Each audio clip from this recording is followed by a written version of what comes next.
isn't it of a likelihood, I can't measure or be, that because of the movement being not ideologically or scientifically based, it can be easily influenced by corporate or state actors? Thank you. First of all, I think we have to recognize that there never have been movements that were ideologically or scientifically based. They never existed. So the Marxist movements claimed to be ideologically and scientifically based, but there was no science and there was no ideology. This was just a mask for authoritarianism. So what was the science or ideology in the Marxist movements, for example?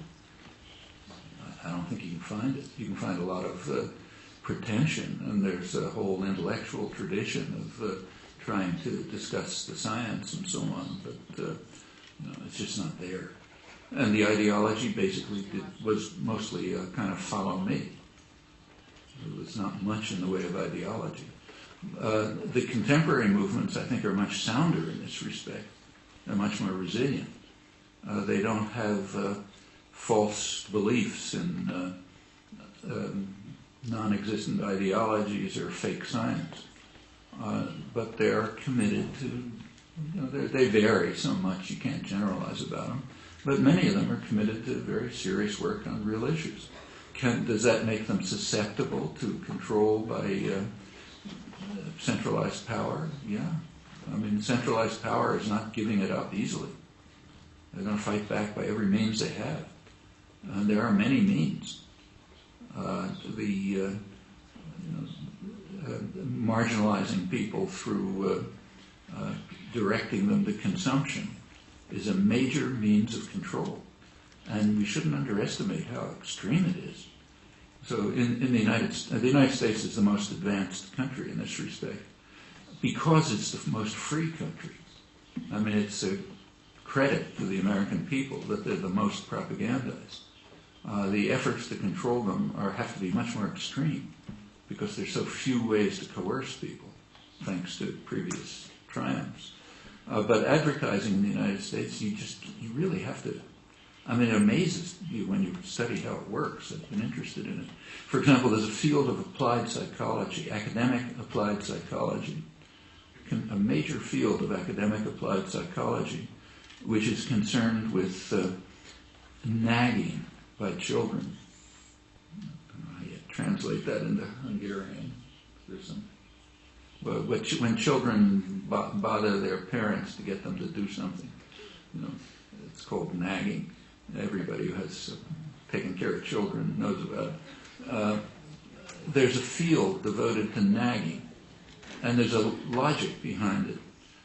The corporations had been concerned for a long time about the fact that there is a big part of the population which could purchase things but doesn't have any money. Children. Okay? So the big mass of people who are children who you could somehow, coerce by advertising into buying things, but they don't have any money, so they can't do it. Well, brilliant thought came to someone. The way to do it is to get them to nag their parents. So now they've discovered, half a dozen different kinds of nagging, and advertising for children is carefully designed and controlled to elicit the kind of nagging that might get the child to get their parent to buy this particular good. And so they're not called children. They're called evolving consumers. So the question is how you get evolving consumers to torture their parents into buying something that just to shut them up. I mean, I can see how it works with my own grandchildren. They see something on television and, the huge propaganda to make them think they've got to have it or their life comes to an end. And if it turns out to cost $800, it's not a second thought. What's money? Your parents or grandparents have infinite amounts of it. So you nag them to get that. Well, these are techniques of control. And they start from infancy.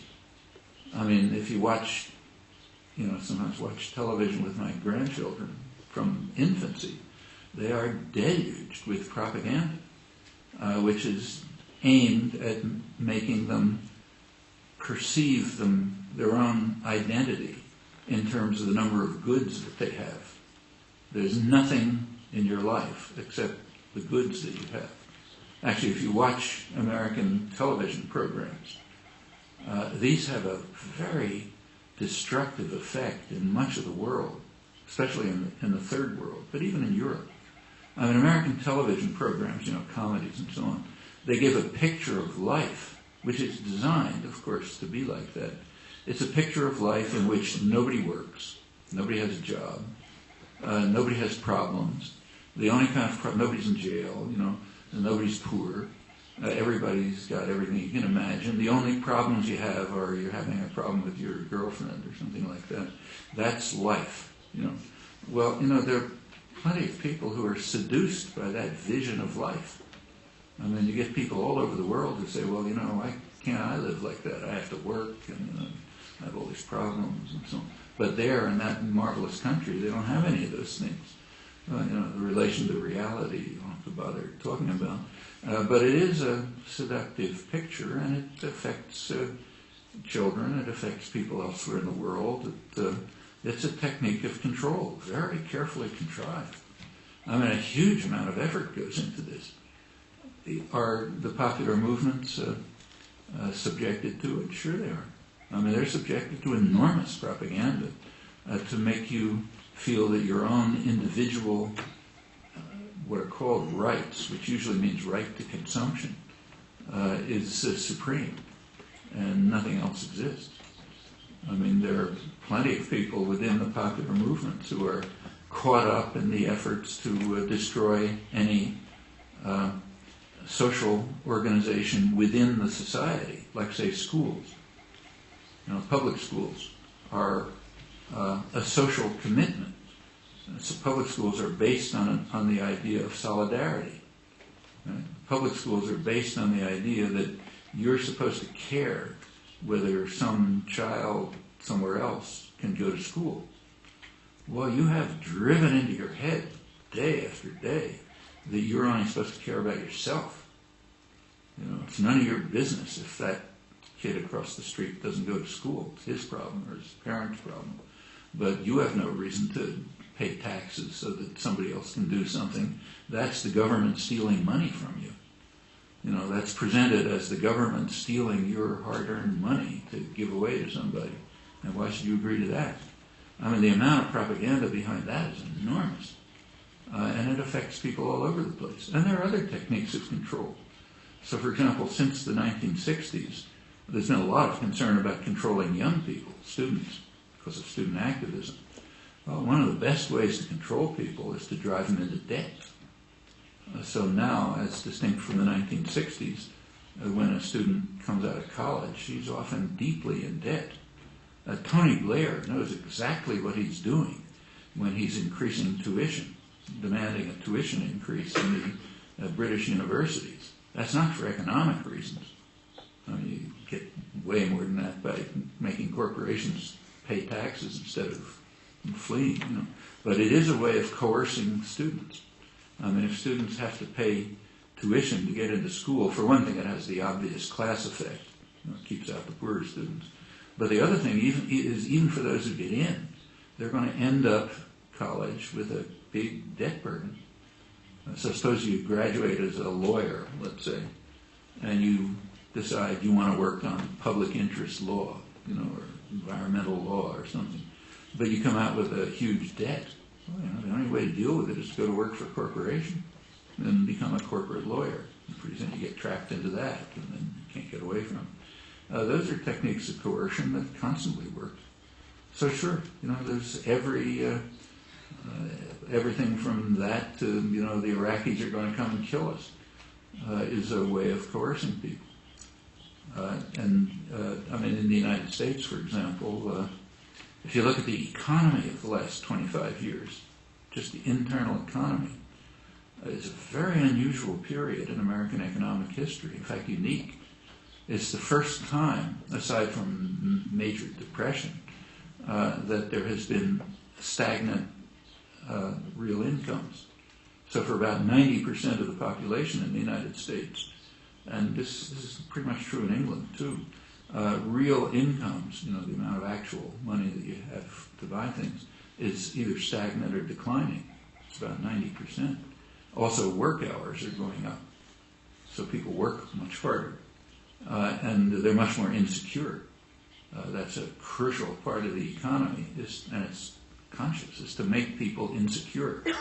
There's a name for it in the economics literature. It's called flexibility of labor. And if you take an economics course, they teach you that's a good thing. You should have flexible labor markets. And flexible labor markets is a phrase that means when you go to sleep at night, you don't have to have a job the next morning. And that's good for the economy, because if you're insecure, you're not going to try to get higher wages, and you're not going to join a union, and you're not going to do all those terrible things, and you're not going to ask for benefits, and that's healthy for the economy. There's a way to say it in academic graduate school prose, and there's a way to say it in simple words, but that's what it comes down to. Well, these are all techniques of control. Are people subject to them? You can't help it. Will they break up the social movements? That depends on the commitment of the people who are in them. Meaning, first of all, you have to become aware of all of these things, which is not so simple, and then you have to be willing to struggle against them and to create alternatives.